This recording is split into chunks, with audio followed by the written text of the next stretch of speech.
You prefer Samantha or Sam? I do prefer Sam.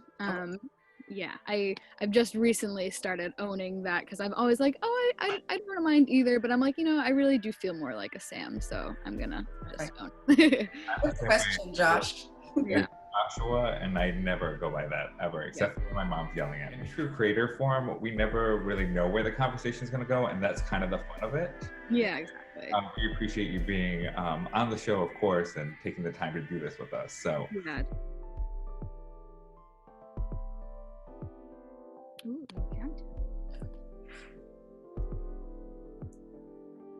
Hi everyone, this is Shay. And this is Josh. And okay, my energy was so off, sorry. And my energy was, I was just like this. Josh, maybe you should start because my energy just sounded so like blah. Yeah, it really was. You hit the iceberg and just went down. I was just like, okay, stop, Josh, go. Okay.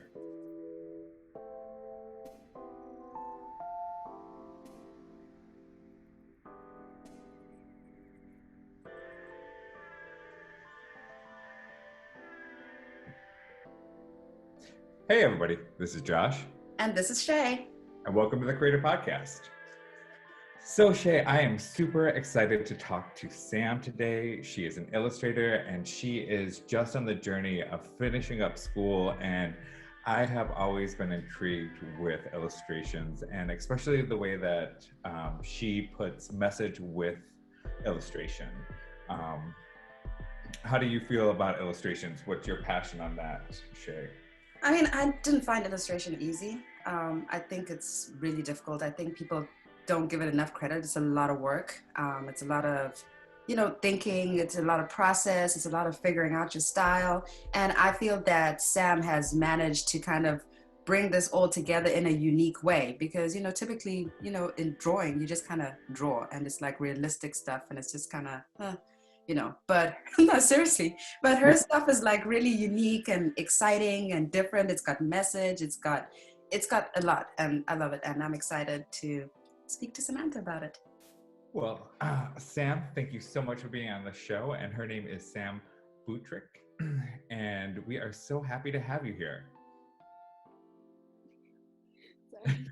It's Buttrick. You know what, in my head, I was like, you said it wrong. You said it the way I was saying. I don't know if I should cut you off or not. I'm sorry. No, it's fine. We're fine starting over. Okay. So we are so excited to speak with Sam, and thank you so much for taking the time out. Her name is Sam Buttrick. You said it wrong again, Josh. Let me say it. Okay. Say it like you're saying butt. Trick. Yeah. I was saying it. That's how you say Buttrick. You were saying it right all along. I told now. Okay, you're introducing her, Shay. No, okay. We're super excited to introduce Sam Buttrick. Sam, say hi to everyone, please. Hello. Thank you guys so much for having me on here. I'm really excited to be here today. Well, good. We are so excited to talk to you, and you look all warm and cozy. Where are you right now? Right now, I just got home for the holidays. Believe it or not, I am traveling during this crazy season, and so right now I'm in New Hampshire at my mom's place. So I am all bundled. It's a lot more snow coming from Portland. I live out in Portland, Oregon, and it's a lot more mild out there. So I was greeted by a lot of snow when I got out here. Let's just get right into it. What made you decide to get into illustrations? What do you love about this medium? So I definitely have an interesting journey with illustration. Honestly, growing up as a kid, I feel like I almost didn't even understand that word existed or what illustration was. And even though I took, a lot of art classes in high school and in college, it wasn't until after I had graduated with my first liberal arts degree, and I decided, in my first job, I was teaching outside of school, right out of school, and I was just sketching all the time in my sketchbook, and that was when I started to realize like my outlet was being creative. It was art, it was sketching, it was drawing, and I decided at that point that I wanted to go back to school for art, but I wasn't quite sure, I didn't want to go directly into a master's program because I already had a bachelor's degree in liberal arts, and I didn't want to go directly into a master's program because I didn't feel my skills were strong enough. I wasn't an art major in my undergrad, so I started looking for programs that were like post-baccalaureate programs where, you know, you can do a year-long program at a school where you're continuing your education and you leave with a certificate. It's not an entire degree. And I knew I wanted to I grew up in Connecticut, and I've spent most of my time in New England, and I wanted to completely just change my scenery. And so I started looking for schools, art schools out west, and that's when I found the Pacific Northwest College of Art in Portland. And they offered a post-bac program that was 1 year long, and you know, someone who had an interest in art but wasn't really sure where it kind of fit in their career timeline, they could come and kind of continue to explore. So that's what I did. And when I got to PNCA, I knew I wanted to take illustration classes because my understanding of illustration at that time was drawing. It wasn't, you know, it wasn't painting, it wasn't sculpture. It was something that I was already doing a lot, which was, you know, turning drawings into stories and, you know, a real active storytelling. And so that's when, it wasn't really until I was actually in school doing the post-bac program in the illustration department until I really started to understand what illustration meant and could start to see it in a range of contexts. So I really didn't I started getting into it when I was already into it, if that makes sense. And I love it because I any kind of other art form just, in my opinion, felt too formal to me. Like I could never get myself to sit down and like make a large scale painting about anything in particular. It felt like my own expression just felt a lot more like me when I was, drawing a bunch of little images that could be put into different contexts. I could see them being used for books or along with editorials, but just telling my own story through drawings. And that just felt kind of like me. And so that's why it really just kind of fell into place when I was out at school. And I loved it so much that I wanted to stay in the illustration department. And so at the end of my post-bac year, I was just talking to all of my teachers and I was like, I love the school. Like, I don't want to leave. I have fallen in love with illustration. I feel like I finally know what I am supposed to be doing with my life, if that's even a thing. And so the school is so great, and they kind of just audited all my credits and put me right in the next year as an undergrad student. And so I would be getting my second bachelor's degree in fine arts. So they just essentially took all my credits and just said, okay, you know, you were just a post-bac student, but now you're going to be an undergraduate student. So that allowed me to continue taking illustration courses and graduate with a degree in illustration, which wasn't my original plan, but it just happened to turn out that way. And I was really lucky. That's pretty cool, because I think most people just think that when you decide to go back and pursue a different angle in terms of career, you can only do a bachelor's. So it's interesting to know that you can have this option to take a 1 year program to kind of see if you like it and then go further with it if, you know, you like it.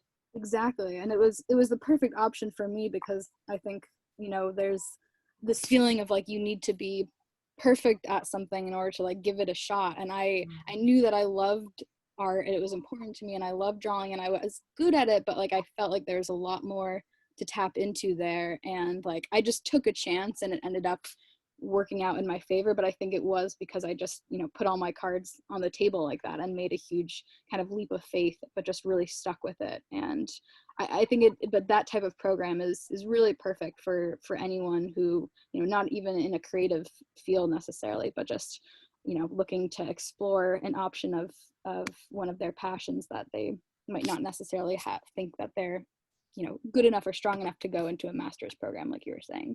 Were you nervous or like scared, like, because you already had one bachelor's? Were you like, oh my gosh, like, what am I doing, going and trying something else?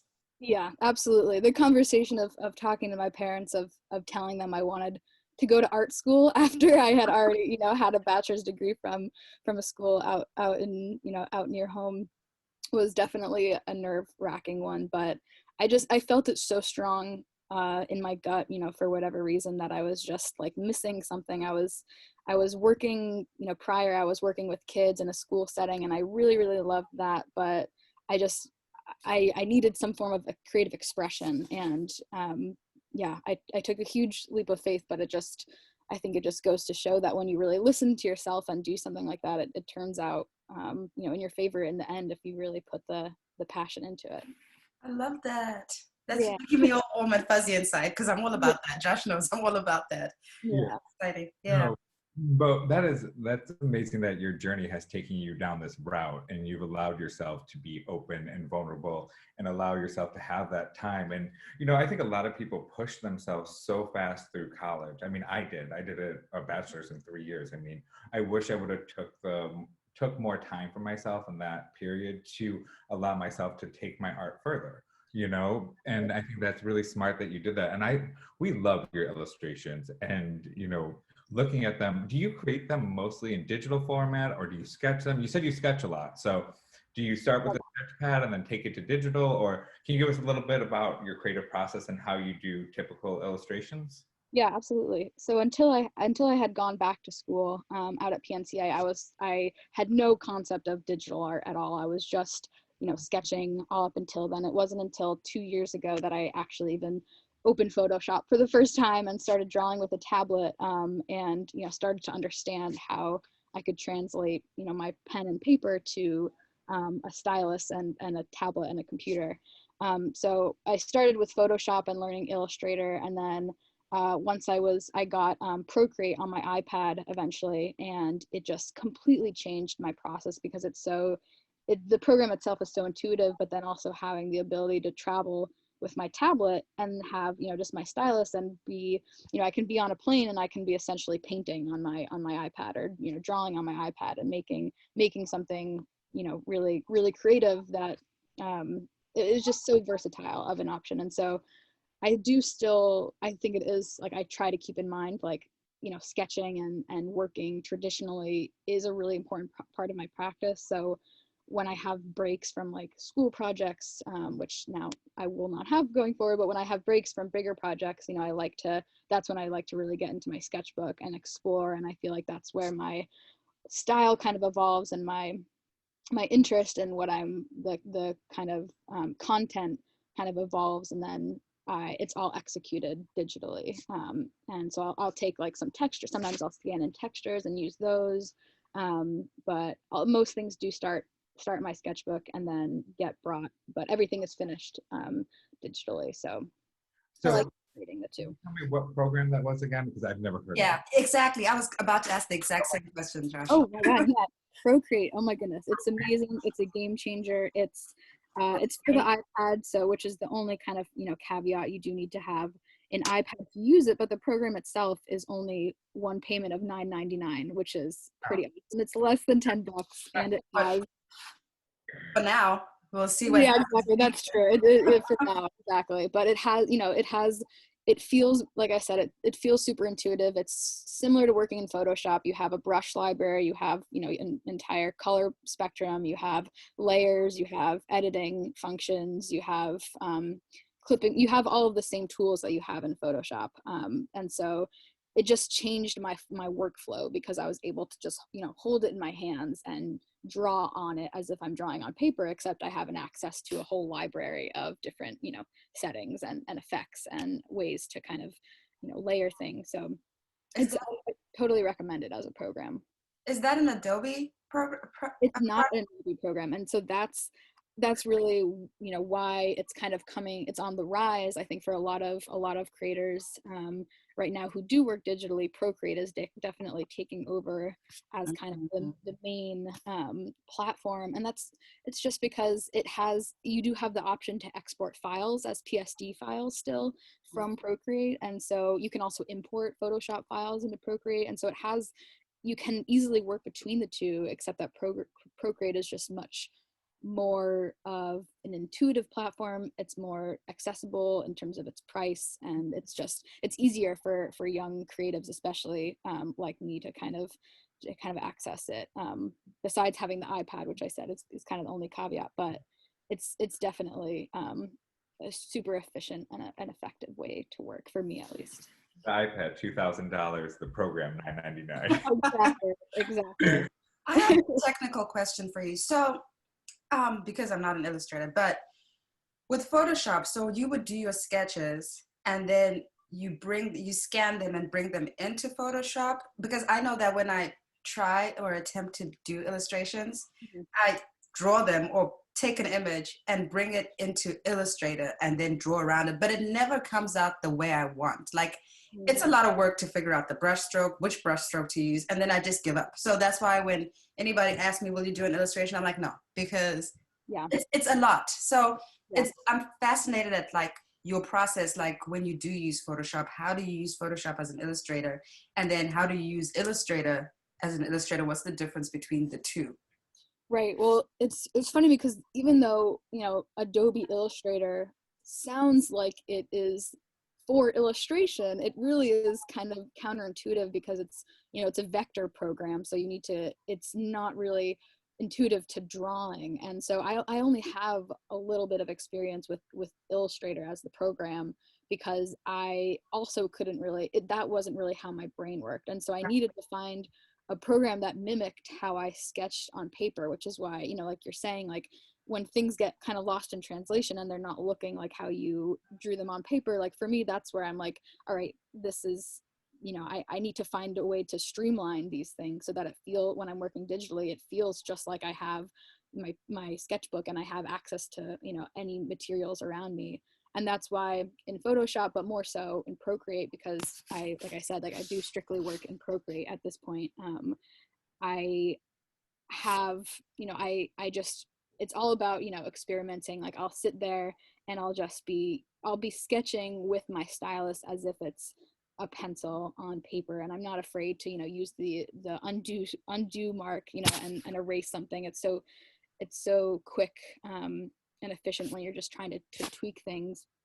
But I think just like coming into a digital program and understanding like you can still mess up just like it's a sketchbook, and not getting too caught up in like, oh, now I'm working digitally, so it needs to, I need to make the perfect marks. Like you can still edit them just as you would if it's on paper. And I think that, kind of keeping that in mind and sticking out with it until you really start learning like, okay, I really like using this brush, so this is going to be my default brush. And I have a specific kind of set of brushes I use in Procreate that feel like my sketch lines, and so I always use those. And then I have a number of layer effects that I use frequently. Like I've just figured out kind of what specific way I manipulate the digital program to mimic the effects that I want to get as if I was using actual traditional material. So I don't try to get too wrapped up in like, this is like what button am I pressing? I just experiment with it all. I press all of the buttons, I try all of the things, and I just try to find out like, stick with it to find out what makes best sense for me to use. That's fascinating, because all this time, Josh, didn't we think that Illustrator was like where well, I mean, I guess I'll speak for myself. I just thought that illustrators typically use Illustrator to. Yeah, I mean, the way that we were taught the program was Illustrator was done for anything that was line art and stuff like that. But I didn't like Illustrator for that. But I know a lot of people use it for layout and stuff like that. And I think that, to Sam's point, I think you got to use the programs how you see fit. No matter how an instructor tells you, it doesn't matter. What works for you works for you. And I love to hear that story because Sam, I think a lot of people try to just say this program is only for this. Mm-hmm. And you got to be able to, because you're never going to create what you want to create when you're limited by one program, and then you can take it to another program and make it that much better. So I'd love to hear that you just kind of experiment. And I think that's the thing that a lot of, I'll tell you, when you start getting into the industries and stuff like that, it's like you don't experiment as much anymore. Mm-hmm. And it's something that I think everybody should do is experiment, try a new program, try something new just to see and just play around and have some fun with it, and figure out if this program actually does some good for you texture wise or whatever. You don't have to use it for the full thing, right? You can, like you said, you went between Photoshop and Procreate back and forth. So, but do you mind if we hop into some of your artwork real quick to talk about? I'd like to share my screen, and I have a couple questions on your artwork. So, looking at your stuff, I mean, and I love your illustrations. Shay and I both looked at this and thought, we love how you interpret the woman's body and the diversity that you show in your illustrations. Can you speak a little bit more about like your proportions and how you work with them to really I think it just shows body positivity all over. Yeah, absolutely. I love pushing proportions. I love, in my work, my favorite thing to do is just kind of disrupt the norm, disrupt what you might expect, but in kind of, simple ways, not overt ways, but just, I like to play around with body, you know, parts and shapes and proportions. And it really comes down to shapes and like figuring out, I've kind of, more recently come into like really understanding my own shape language and how it's kind of changed the way that I draw. And so instead of looking at the body as like a ton of, as one kind of form in itself, like one silhouette, I kind of think about how can I make the relationship between the head and like the chest really interesting, or how can I make like the feet like stand out as something really interesting. So I'm thinking about shape a lot, and I just kind of play. One of my favorite, parts about working digitally is that, once I kind of have, this piece in particular, started as a sketch, and then once I took it into Procreate, I kind of went in further and made the head, experimented with changing the head size and like just, widening things with my like, distort tool, or like I was playing with how it could read, and then I came up with some really, really nice surprises. And in terms of body positivity, I think it's something really important that I think a lot of artists understand, is that, images inform culture. Images inform what's seen as normal, what's seen as acceptable, what's seen as possible. And so when, that's why when we're constantly, in our faces in the media, when we're thrown the same kind of, type of images, and we see the same type of bodies, that's what we start to think is normal. And that's why there's so many issues with body positivity, because we're not, we're just not seeing enough representation.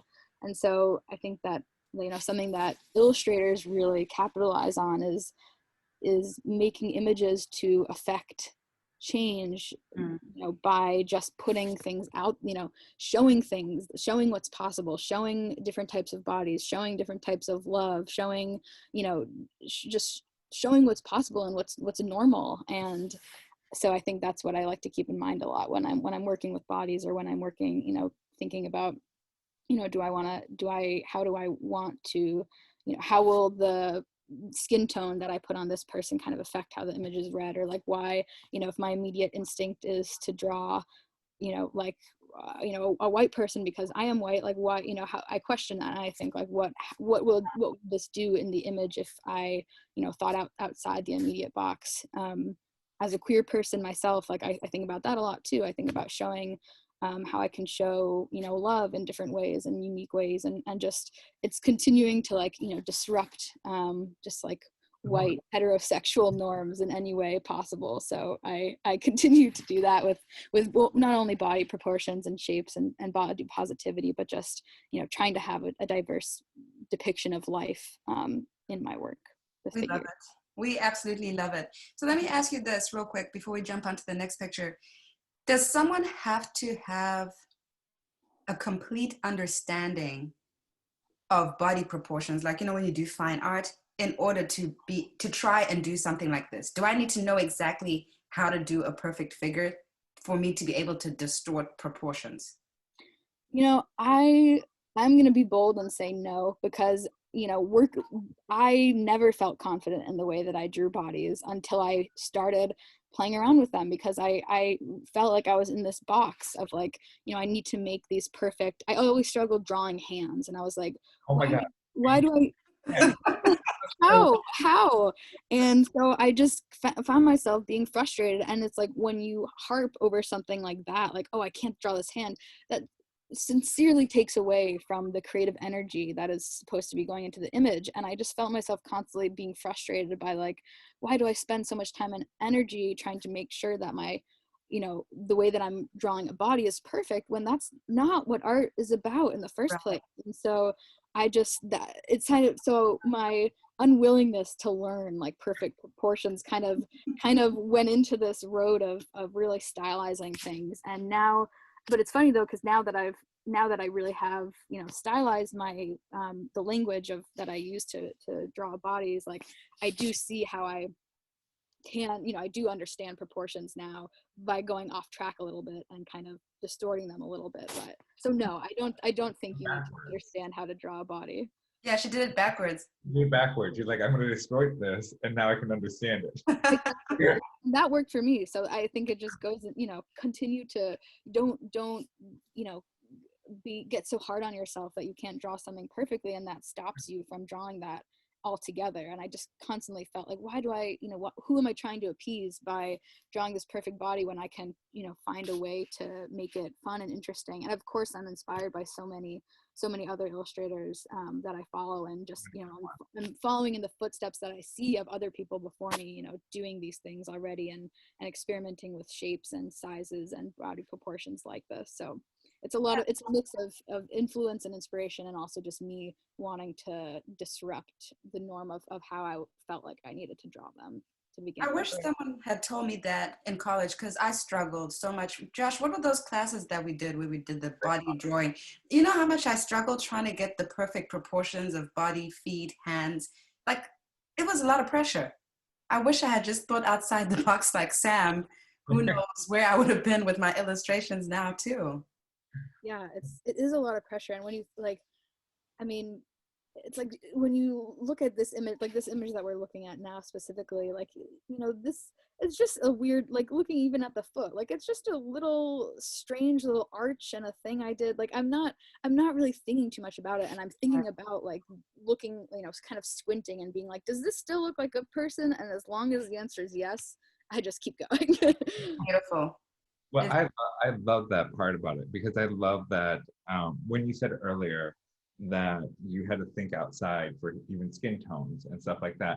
I mean, that just shows like how intuitive you are about perception, and not just one community, but a whole community. And I love how you do these textures, and you were talking about that earlier. Like, I love how you do these textures where it almost looks like colored pencils. Mm-hmm. And you know what I'm saying? Like, it almost has a childlike but a sophistication to it, which I really, really appreciate in your illustrations.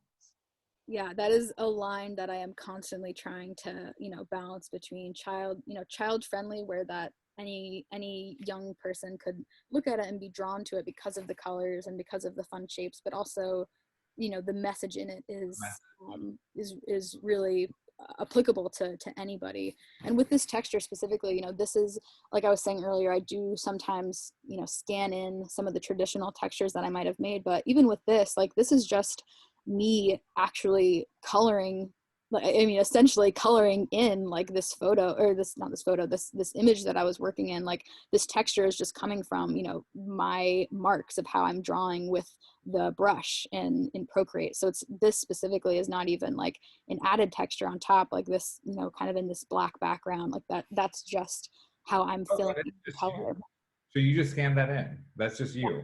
Yeah. Oh my God. So that was going to be my question, because I didn't know if you like created these brushes or whatever, but I love that that's just you. And I hope you take this as a compliment. I kind of find your illustrations almost like Pixar, where it's made for kids, but the adults will have the messaging that they could watch. Does that make sense? Like, yeah. That's a huge compliment. Thank you. Yeah, like I said, I do try to find that balance. You create your own fonts in this, like, because I love your fonts, and I love, I don't know, I know this is just a screenshot that we're looking at, Sam, but like in the U and You Are Loved, is there a little like element hanging in the U, or the Y? I'm sorry, in the Y. Is there a little, sorry, I like that you're saying fonts, because this is really just like my hand lettering. Like, I literally just, I'm drawing these shapes out in here. And so none of this is actually like a font that I've created. And because I have thought about that before, and I know that is possible through platforms like Calligrapher is a really nice like online like font maker with your own hand lettering. But yeah, this is just me drawing out like that message. And I'm pretty sure the mark you're talking about is literally just like a mistake where my hand slipped and there's something there. So that's like, and the thing is, like, I don't hanker over those like small things that happen, like, because I'm pretty sure I noticed that afterwards, and I was like, we're just gonna keep it like that, and I think that's okay. But remember, Josh, this is what I was talking about with Kaylin about the weaving, that's what makes the piece an original. Like, little things like that. Like, it's not like a digital print that's absolutely perfect. You know what I mean? I was wondering if it was like because I've seen you use little snails here and there as little like crawly things that I'm in love with. I love those little like details when people put something in where you don't see it at first, and then you're like, Yeah. oh, wait a minute, there it is. Yeah, You know, exactly. like a little signature on there. But to Josh's point, your writing looks like fonts. I was going to ask the same question, like, do you draw it out or do you bring fonts in? So that's like the spacing, the way each letter relates to the other letters looks like a perfect font. Like, look at the E and the D, right, Josh, of loved, where the circle part is. Yeah, everything is like this font. Yeah. Oh my God. This is one of my favorite pieces. And we'll put all these pictures up for everybody to look at. But you are very loved, you big weirdo. That's me. Like, I am a weird person. Like, you know, like, I'm not that typical person that's like, oh, I don't know. I'm just a weirdo. Like, I like my weird, like, I love plants. I love, you know, going on hikes and being by myself. And I love, like, weird combinations of things. I like anything that stands out and goes against the norm. Exactly. Yeah, this was a Valentine's Day card that I had made just with thinking, you know, I wanted to make something cute and silly that wasn't, you know, your typical like, you know, happy Valentine's Day, I love you type of thing. I wanted to make it just cute and personal. So when I saw this, I was like, this is definitely something that I would send to Josh, and he wouldn't be offended. He would absolutely love it because he gets it. Yeah. Celebrating the weirdos. Yes. It's funny because if you look at this, and I know you said you'll put, you know, these images so people have reference to what we're talking about, but even like the difference between this lettering and if you go up to the Happy Holidays one, which is one of my more recent pieces, you can see how I'm starting to get actually like more playful with the way that I'm letting the letters like interact together and kind of like, you know, overlap in interesting ways or kind of, you know, shape around each other. So you can see how I'm continuing to kind of experiment with the lettering and make it more stylized going forward. Well, your lettering looks almost to me like how you were playing with the body proportions. Exactly. Playing with the letters and how they go in and how they interact, like your capital A into your Y, and the Y comes around. That makes a perfect little square. So that's a great design element for fonts. Yeah. And I really think you have a career in fonts, to tell you the truth. That's true.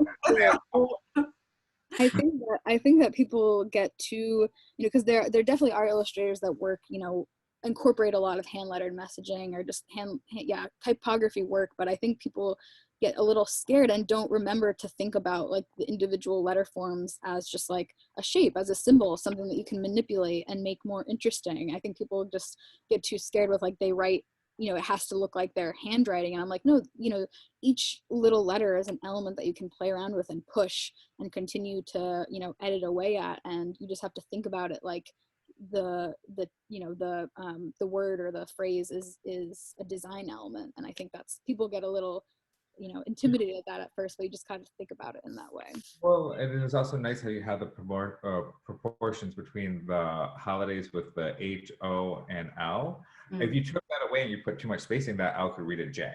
Do you know what I'm saying? Right. Sure. You put the kerning together on it, makes it read that. So I'm sure it's that fine balance of how far can I push it with still reading the word that I want.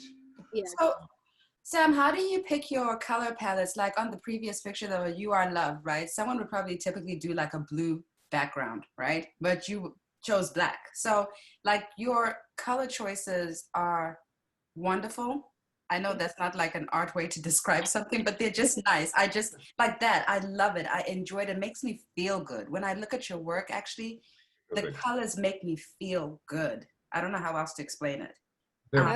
You know, that's exactly what I want. I love, you know, I love bright colors. I love saturated colors, and I love kind of unexpected color, you know, using color in unexpected ways, I think is really fun for me. And I love, like in this image, like there's some layering going on with the arm and kind of like this overlapping effect. Like I really just like playing. I like playing around and trying different things, and that's what's so nice about working digitally, really, for like color's sake, is that you can, you know, I can easily kind of test what this figure might look like in this pink or, you know, a green or just something else. I can test it really, really easily, and that allows me like to just spend a decent amount of time playing around with it until I get something fun and unexpected. And I wish I could say that I had more of a method to picking colors. And I Right. think at this point I'm starting to kind of, gather like palettes that I use frequently. But in general, like I really just, think about like, it depends on the mood that I'm feeling in that moment. It depends on like what mood I want the image to have. It depends on, maybe the time of year. Like I find myself in summer working a lot with like, greens and pinks and like yellows and things that I might not normally do. And like right now I feel like I'm working with a lot of like darker reds and even darker blues. Like it just depends on all the factors around me in that moment. I just let that happen. I let myself be influenced by those things. I mean, we feel the energy through each piece. Like whatever energy you're trying to convey, like you feel it, you feel the playfulness, you feel like each one, you feel the mood that you're trying to convey, which I think is really powerful and not an easy thing to do. Yeah, and I think that you just have this free flow style. Mm-hmm. Yeah. It's hard. I know it looks, sometimes people will look at something like this and think it's really easy to do, but it's very difficult to show that expression of playfulness. Yes. Getting a message across. People don't realize that, you can just do a doodle, but that doesn't mean anything. Do you know what I'm saying? Like yours are very thought out, which is really nice. And it's a hard line to keep in that play zone. Right. Still play, but it's still art and it's still illustration. You're still getting your message across, which I really appreciate. And I can't believe you create all these fonts. I know, it's crazy, right? I'm still mind blown by that. So, I mean, I love this one. Create what you believe. I mean, I love your messaging in this. Yeah, it And I is. love that it's just a shape, but it's such a pushed out shape. Like, I don't even know how to explain it to people. You'll have to just look on the podcast. But I just love how this is like cut out, but then you have like repetition of this same shape, but it's kind of like splayed out here. And you know what I see there? I see a crown. Like I see a crown on the top left. Like that's the thing. Like you can see things. Huh? I see an alligator. Oh my gosh, Josh. But Yeah, yeah, that's what I see.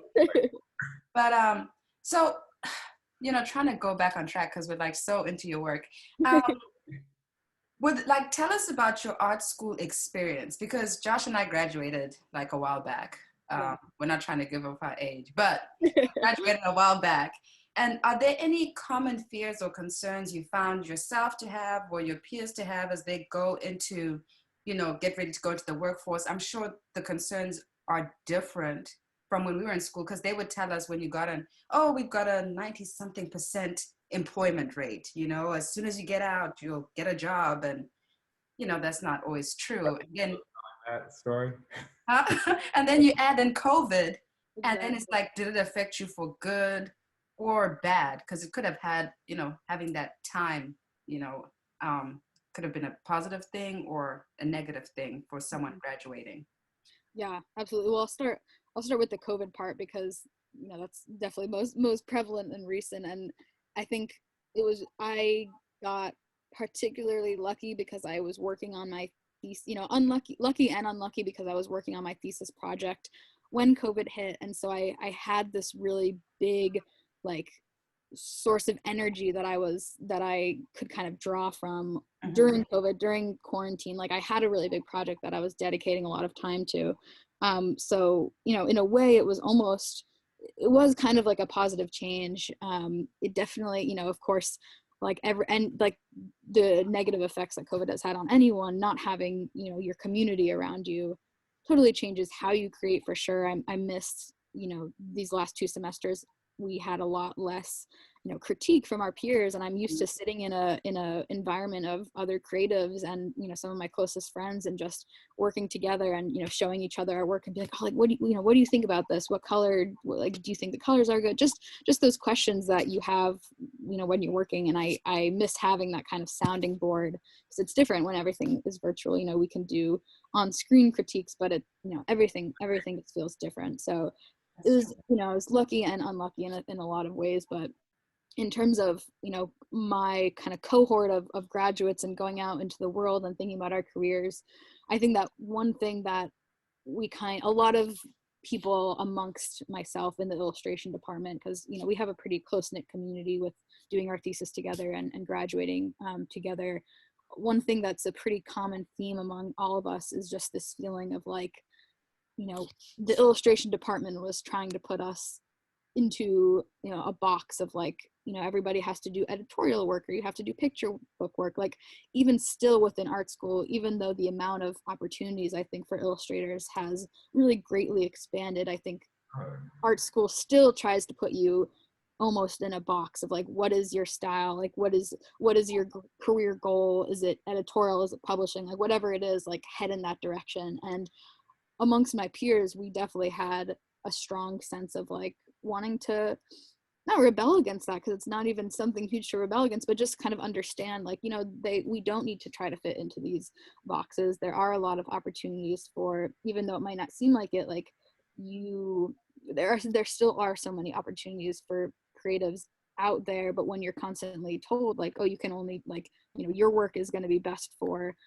editorial, like going along with articles and magazines, like you're not going to let yourself think about what other fun projects you can do. So I think something that is definitely a common theme among graduates, at least at PNCA, and I'm sure at most art schools now, is just being like, you know, let's continue to encourage each other to leave our options open and not just, you know, put ourselves in one category or one box of one particular type of work we can do. So there's, yeah.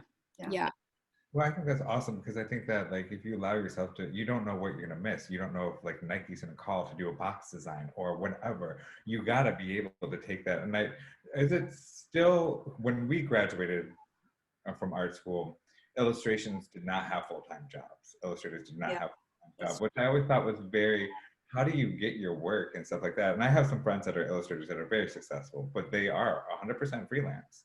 They don't have, you know, the security of a 401k and all this stuff. Was that something that you were concerned about graduating? Yeah, it's still, you know, I think that my work, I have this interesting balance of like illustration, but I also really like doing, you know, work that leans more heavily in like graphic design, or so I like to kind of merge the two. And so going forward, I envision myself, you know, one day I would love to be completely, you know, 100% freelance or close to that, but I also can see myself working, you know, in-house as a part of a design team, you know, collaborating and working together in a studio, or just, I can see myself taking on roles where I am contributing to a larger part of a team. And I think that like there might be this, you know, like taboo of like you can only do one or the other, you can only be a freelancer, or you can, you know, work as a part of, you know, you can sell yourself to a brand or to a company. But I think that like, I think there is a lot of opportunity to do both and kind of figure out like, how do I work as a part of a team, as a part of a group, but then also where do I find the time to be individual and do my own work and get my own work through that.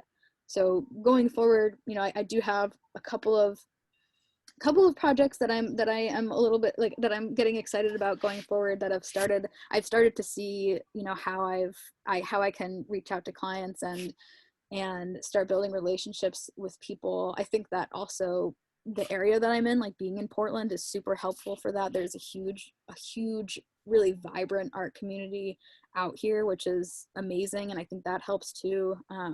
But just, yeah, understanding like I don't plan at this moment to just be completely freelance. I want to see, you know, where maybe I can play a role as a part of a team. And so I'm trying to figure that out right now. But so yeah.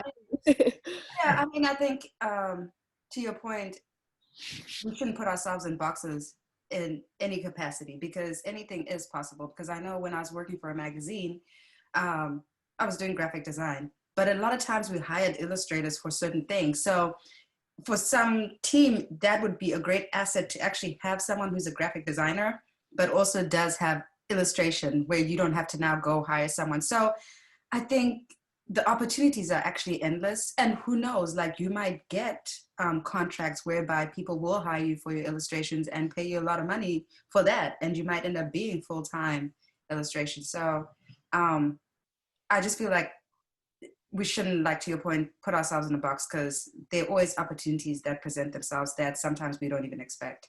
Exactly. And I think it all just comes back down to that, like understanding that whatever box you might feel like you're in, you've either put yourself there or other people have put you there, and either way you need to break out of it. So I think just like that's, you know, whether it's in terms of thinking about your career or thinking about the type of work you can create, just like it's an important piece of like, I try to, you know, just remind myself of that constantly. And it helps when you have a community of people who are thinking like-mindedly, for sure.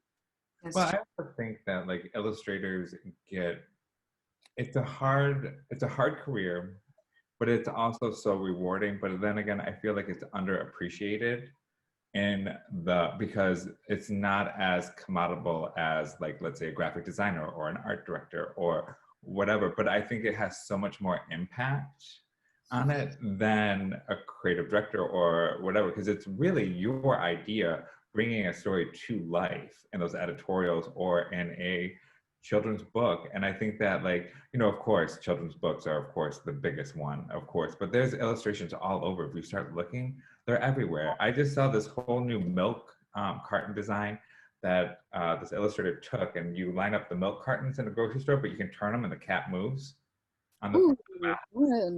How ingenious. That's what I'm talking about. With the illustrators are the most ingenious people I know. They're creative, they're funny, they're quick-witted, and they can do graphic design easily.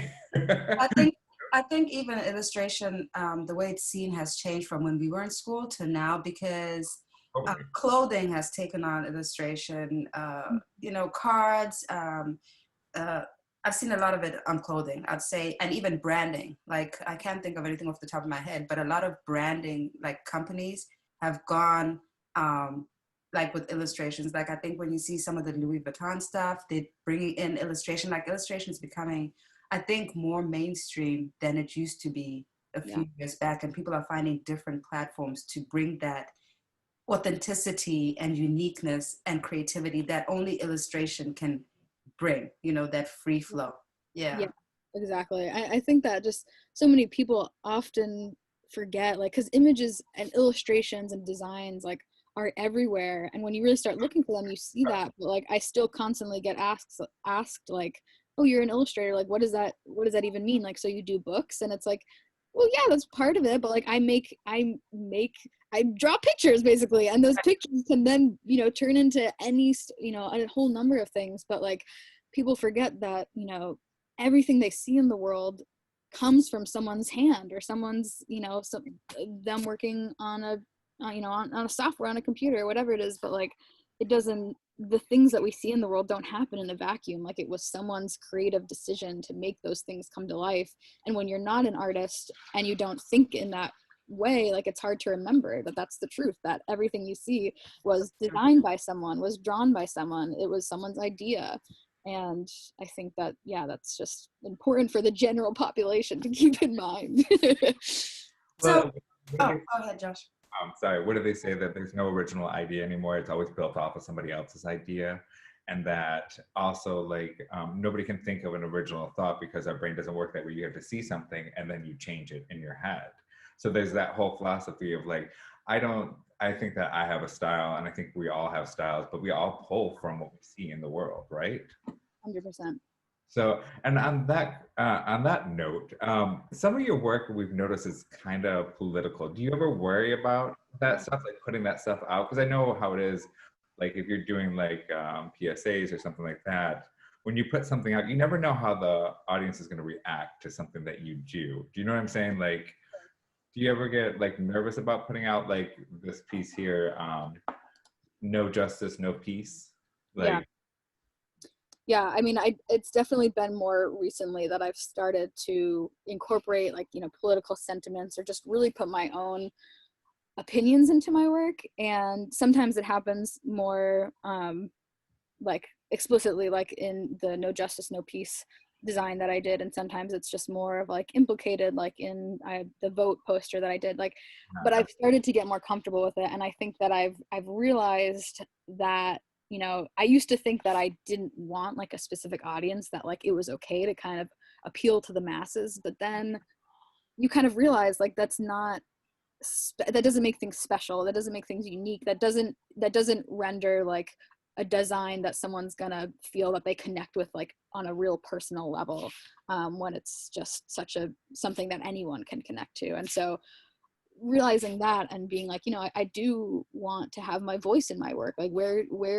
do I want my work to live in the world, and how do I want it to live in the world? Like, is just something that has definitely been more recently, but I've continued to feel strongly that I don't want to, hide behind any curtain of like, what do I believe in as a person? I'm the one that's creating, everything that you see, that's my work. And so I don't want to, hide the most important parts of myself and anymore, anywhere. So I've started to get a little bit more, and not even like more bold, because there are people who, are making political work all the time, but just from, personally, it feels bold for myself. And so I know I'll continue to kind of refine what I want my voice to be and the messages that I'm putting out there. But I think that everyone, you're gonna get greeted with hate, unfortunately, a lot of the time, and it's unavoidable almost. And so I don't have any energy to listen to any who disagree. Like you see there's so much negativity on social media, on Instagram, which is a huge platform where creators share their work, and it's so easy to get lost in all that stuff, and it really just needs to be ignored. For someone who is a creator, would you tell them to play it safe, or tell them to just go for it and take a chance? Because literally, in you exposing yourself in that way, and really, speaking to the fact that you're talking about things that matter to you, you're not playing it safe by any means. You're like literally just saying, this is who I am, this is what I believe in, and this is my work, and here you go, love it or hate it. Yeah, I think, I mean, I might regret this later, but I think that's what makes good art, is Right. by rejecting the norm and saying, not playing it safe. I think that is what makes art, lasting, and has lasting art that has impressions and impact. I think it's, if you play it safe, you're never gonna find what your voice is, really. Because it's a fine line, because like when you're trying to put something out, you want people to like it, right? So then you're tempted to want to go the safe route. But in reality, for people to like it, you can't play it safe. But you're just like, okay, I'm putting this out. Is it too much? Is it too? Josh and I have had these discussions, right? And we're like, is it too much? Is it too little? We don't want people to think this. And Josh is like, no, let's just do it. So It's funny how you're tempted to want to play it safe in a sense, because you want to make sure people like it. But in reality, playing it safe probably gets you nowhere. I think that with Sam, though, I mean, like, I would want to attract the people that would accept me for who I am. Does that make sense? Like, I would want, if I put out something that somebody doesn't like, then that's fine. I kind of grew up with a thought process of, not everybody's going to like me, and that's okay, and I'd rather attract the people that I want to attract with my art. Yeah. So I wonder if that's the same line for you. Yeah, absolutely. I think the same way. I think when you do play it safe, you might kind of stay, kind of plateaued with people. People might not form an opinion, but when you don't play it safe, you are going to attract the people that then are drawn to your work, are going to be really drawn to your work, and you're going to build a stronger audience and stronger relationships with people that are your audience, I think. Interesting. So yeah, Josh, go ahead. Oh, no, I was just wondering, can we talk about your Tender and Mellow a little bit? Because I just love this concept of how, and can you explain to the listeners just a little bit more about this concept? Because it is very unique. Yeah, of course. So Tender and Mellow was my thesis project at PNCA, and it is a character-based collection that really kind of sparks curiosity and self-reflection and self-awareness. And the way that I kind of put the collection together was by designing a cast of characters that kind of represent these like multidimensional emotions. I think that we've seen a lot of characters in media, like take Inside Out, for example, where we're kind of seeing depictions of like sadness or happiness, and it's so much more complicated than that. And I felt myself feeling frustrated by this depiction that like you're either happy or you're sad or you're angry or you're just whatever it is. And I wanted to, I've had my own experiences with just like mental health and OCD and anxiety, and wanting to like share that with the world by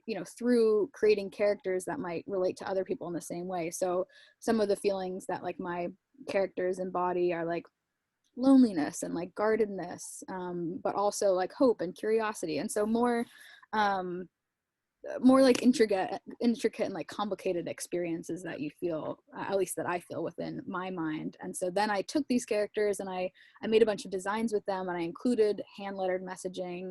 Some of the messages that I kind of came up with were like, unpack your baggage, be curious about your behavior, just sentiments that felt really reflective of the collection and of the purpose behind it. And so then I took those designs and I made kind of a wide range of products. I made stickers and t-shirt, I screen printed t-shirts, and I made just a ton of fun stuff, so that the collection is really all about like seeing these characters and being drawn to them because they're, you know, cute and like silly, and they're very simple, they're shape based, and they're kid friendly, but then also having, you know, a second read of some of these messages and being able to like buy a t-shirt and wear this message on your sleeve and invite other people to react to this message that they're seeing. So yeah, that's the project. There's a lot of kind of moving parts, but there's an online shop, you know, I have my own Instagram for it, but it's really just like creating a brand, really. I mean, I know I've been framing it as a collection, but it's really kind of my own brand where I want to continue working with these characters, and there's more to be discovered in this world. I know there's a ton more, because this is really just based in my own experiences, and so it's going to continue to grow definitely down the road. Can you tell our listeners what your website is for where they can purchase this, the merch? Because I think this is really significant, because I am around teens because I've got a teenage daughter, and a lot of teenagers are suffering with a lot of mental health issues right now, especially because of COVID. The effects that it's had on teens is really, really huge, because this is the time that you're interacting with your peers, spending time with them. This is a very important time of developing as a person, and your interactions with your peers and your friends mean a lot, and that's been removed, and they've been kind of isolated. And I've read and heard that a lot of teens are dealing with all these things, with depression, anxiety, and the list can go on. So when you created this, were you creating it with this in mind, so that they can see it and feel like, okay, I'm not crazy for feeling this way, and all these, like, I identify to make them feel better? Like, what was the purpose, I guess, in you? Because I know you said you've dealt with it. Yeah. Where was it supposed to sit or land, and for who was it supposed to, like? Yeah, really good question. Well, it was pretty like serendipitous, because the project started as a way for me to process, you know, just like my trauma, like going to therapy, like starting therapy and being in therapy for a while now, and just like really processing everything in my brain. It kind of spawned as a way to like, where like a place to put all those things. And then I was already developing the project, and then the pandemic happened, and it was almost like, you know, the whole world is experiencing a joint trauma together. And so like now everybody, you know, people who might not have had experiences with mental health prior, you know, it's common. It's something that everybody is dealing with in some form, because just of the way that life changed so quickly. And that's, you know, that's what trauma is, when there's a huge unexpected life event that is, you know, has, you know, significant consequences that will span a period of time. So the project, you know, the idea for the project was there, and then COVID happened, and it just kind of became like, it just kind of like solidified, like, this is what I'm supposed to be doing right now, because I know that it will relate to people. And my primary audience is definitely kind of like almost like tweens, like I imagine like kind of 10 to 15, like people, like kids really starting to like understand maybe what these messages read. I think, you know, like I said, I designed the characters so that they are, you know, very juvenile, and so even, you know, a young toddler could see them and be like, oh, you know, they're drawn to that character. But I think the age range, like I said, of kind of like preteen, early teen, is really when you're starting to, you know, you're going through puberty, and you're really questioning your identity. And that's when a lot of the messages that I put in my designs in the collection are really to kind of foster those types of conversations. And so my primary audience is definitely that age group, like young teens, but then also, you know, adults anyone can relate to this, and any stage of your life. I think it's, probably healthy to be just, checking in with yourself and being curious about yourself. And so it really, in that way, there's definitely a secondary audience. But I think, my target was definitely kind of this, almost like between children and between, me as a 25-year-old, like kind of in finding that middle range. So yeah, young teens. You are spot on with that target audience, just so you know. Yeah. Good. Like the one saying, like something along the lines of check how your what was it?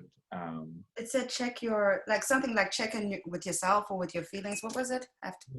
There was a couple of messages where be curious about your behavior, validate. Yeah. Really resonates with me because it's like, I think during COVID, a lot of us had to relook at ourselves. Yeah. How we interpreted the world. I mean, there's a lot of things during COVID that I've had to deal with that I think have changed my mind on my privilege as a white person and my privilege as being a gay man and all this stuff. Like, I think there's a lot of privileges that I've had in my life that I had to reevaluate during COVID. Yeah. And it's really, and I think that's such a strong thing. And I don't think it's just for kids, but I think I see what you're saying. Like, this is the realm that it's in, but I think anybody can read that message. I mean, all the way to 80, Yeah. Don't limit yourself. Don't limit yourself. Get out of that box. Yeah, no, I know. Yeah. But I think you're onto something great, Sam. We think that you are amazing. So in terms of the website, you can, my website is just sambuttrickart.com. So my full name, or not my full name, but sambuttrickart.com. And then I have a tab on my website just for Tender and Mellow. And so you can click on that and then you can find all the merch there. And I also have a separate Instagram page for it. So I'll just, I post kind of the designs there, and there's also a link to the shop there as well. And we'll share it on Sam's creator profile page, and we will also share it on our Instagram page. I have one more question, like in terms of your work. What advice would you give someone considering pursuing illustration? Like, I remember going to art school and people would be like, oh, you don't want to be a starving artist, and that's so far from the truth, because after we graduated, graphic design became like an even bigger thing. You know what I mean, Josh? Like, I was the first, like, I don't even, till today, I don't know a lot of graphic designers. And in my world, I am like the only graphic designer. Nobody really pursued art or design, it was something new in my world. So what would you tell someone who's considering and who's on the fence and, is thinking about going to school for, art school? It could be for design, illustration. Yeah, totally. I mean, a common theme, I think, in this conversation has definitely been, getting yourself out of that box that you've put yourself in, and understanding that when you want to pursue, a creative lifestyle, like really reflecting on like what's important to you, like starting with like writing lists of like, what are things that I like in the world? What are things I like about myself? What are the ideas that I want to relate to other people? And kind of like, just like looking at all these things about yourself and imagining how they can be put forth into the world, like packaged in a creative way. And like, is that through images? Is that through music? Is that through writing? Like whatever it is, but like being open to understanding that your experiences and the things that you find important can be translated into a medium. And if that's something you're interested in, like just being really like just being passionate and being energized about continuing to like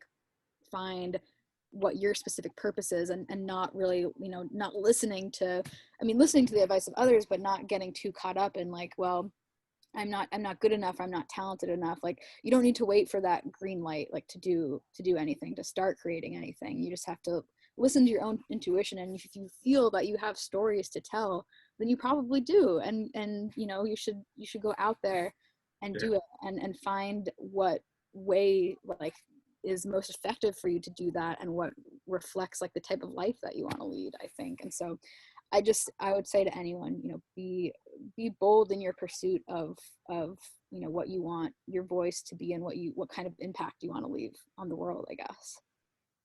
Wow. welcome. Right, Josh? Like we're sitting there just staring at her like, oh, wow. Like, wow. Okay. And do yours. I love it. You know, I think that everything that you said was really just inspiring, and for Wow. any that is, you know, and you were, you know, like Shay, when you were saying like, oh, you know, you won't make any money and stuff like that. I was just in a meeting with Wait. I said you won't make money? well, no, Well, no. they give a starving Oh, artist. starving artist. I was like, oh, okay. Oh, okay. You know, it's funny. I was just in a creative meeting, and I work for a large corporation, and they were saying that, and we had this like retreat thing or whatever, or Zoom retreat thing or whatever, and they were saying the number one thing that companies look for is creative people. Number one, they're the best I salespeople, believe it. they're the best storytellers. They would rather hire creative people now. And that is such a, because you think like, oh, creative, we're always like bottom of the barrel, whatever. But we are the open sign. We are your, you know, store. We are the ones that create everything. Exactly. You know? I So think, I think that her advice was really good. You know, if you believe that you have a story and a creative way to do something, do it. You know, Yeah. you don't have to be perfect at it now. That's why you go to school, so you can learn your craft. right. It also goes back to the just the idea of I was talking about earlier about like, you know, you don't even realize all of the art that exists in the world around you, and that somebody had to create that. Like if when I was growing up, if I had been, I was always like really a big, like I always loved watching like animation and just anything that was art inspired. Like I loved like the world, I loved Dr. Seuss and Pokemon and just anything, you know, that I could tell was, but I didn't understand at that age that like, oh, an adult is creating those things, like, and of course they are, but like you're not told often that like you can, the things that you're drawn to as a child, like you can then go on to make for other people. And doesn't, you know, it doesn't even to be what you're drawn to as a child, but like for me, that's where I really started realizing like all these things that I was drawn to as a kid, like I can now as adult be making those things for kids, and also not, you know, not just for kids, but that's kind of where, you know, it started for me. Like you could just, I realized that I had the power to, you know, kind of put things out into the world that I would have loved to see growing up. And yeah. That is powerful. That is a clip for Instagram, Josh. Totally. Like seriously, because it's true. Like, you know, when you think about when you're growing up, I used to love drawing. That's all I did. Like painting, drawing, coloring. That was my thing. And I kind of, and I hear a lot of graphic designers say this, I kind of fell into graphic design in the sense that, you know, when it was time to go to college, I was like, what can I do that allows me to keep drawing, you know, and to keep doing what I love? And I fell into graphic design. I mean, I could have done illustration probably now that I'm thinking about it in hindsight, but people were like, you don't want to be a starving artist. So there was an option to do fine art.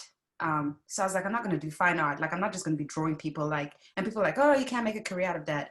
And then I went into graphic design, but I was disappointed with graphic design when I started doing a lot of stuff on computer, because it took away my love for like hands-on drawing and illustration. But that was the only next best thing in this box that I could do as an artist. So that's just how I became a graphic designer. Yeah.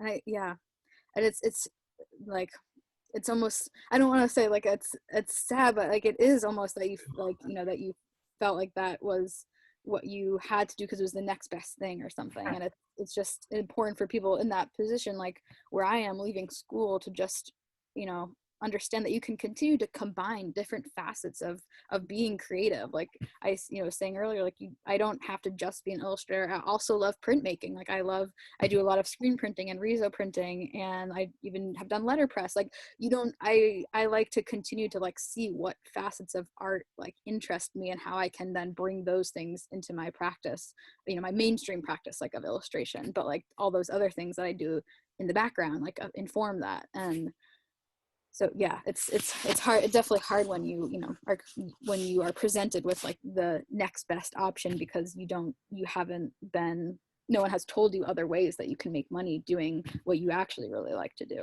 Yeah. So lastly, our last question, what does being a creator mean to you? Creator mean to you? Yeah, good question. For me, being a creator means to continue to disrupt norms and continue to refine my voice and find a place in the world for my storytelling, and just encourage other people to do the same. I Love love that. I was about to jump up and down when she said disrupt the norms, because we're all about disrupting the norms. I wanted, like, in my soul was like, yes, yes, yes, that's what it's all about. But I couldn't interrupt because we need to use that for Instagram. it. Yeah, Well, perfect. Sam, we are so excited for you and your journey, and please keep in contact with us. Let us know what's come up and coming, and we are definitely going to keep our eye on you. So we Sounds appreciate. like we might have some fun projects in the mix, the three of us even. So. Oh yes, Yeah. definitely, definitely, definitely. Yeah, we're keeping our eye out on you, Josh. We're keeping an eye on this one because she's gonna do amazing, amazing, amazing things. I see it. Thank you guys. That means a lot to me, as just coming in feeling very vulnerable, leaving school and entering into the world now that, everybody deserves some reassurance. So I appreciate that a lot. Well, Yeah, you are on the right path, and I only see good things for you, Sam. me too. From our mouth to God's ears, you're gonna do super well. You're gonna be successful. I mean, your work speaks for itself, and the way you think, your view on stuff, it's absolutely incredible. And I'm like in awe of you and inspired by you. I can't get enough. Like, you were feeding my soul, my creative soul. You were just like feeding it. And I'm thinking about Josh, because Josh, says a lot to me, like along the same lines of what you're saying. And I'm thinking about things he's been telling me and our conversation. So you've just like reignited that creative fire in me. So Yeah, go awesome. play, go experiment, go Yes. let's loose a little bit. I love that. I'm really glad. Thank you again. We really do appreciate it. Thank you guys so much. Thank you, Josh. Thank you, Shay. Okay, so Josh, everyone remember, It's more than art. It's it's life. life. Imagine more.